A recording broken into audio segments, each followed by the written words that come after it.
An RTI has been filed seeking details of utilization of Mplads funds of Lok Sabha MP Dr. Bimol Akoijam.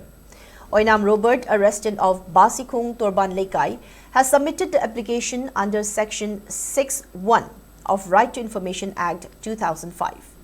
The applicant has sought details on total amount of Member of Parliament Local Area Development Scheme, Mplads funds sanctioned to MP Bimol Akoijam during financial year 2024-25. He also sought details on list of development works or projects approved under Mplads funds along with name and location of each project, date of sanction and completion, amount sanctioned and utilized, name of the implementing agency, copies of work orders, utilization certificates and completion reports. The applicant also sought details on unspent Mplads funds during 2024-25.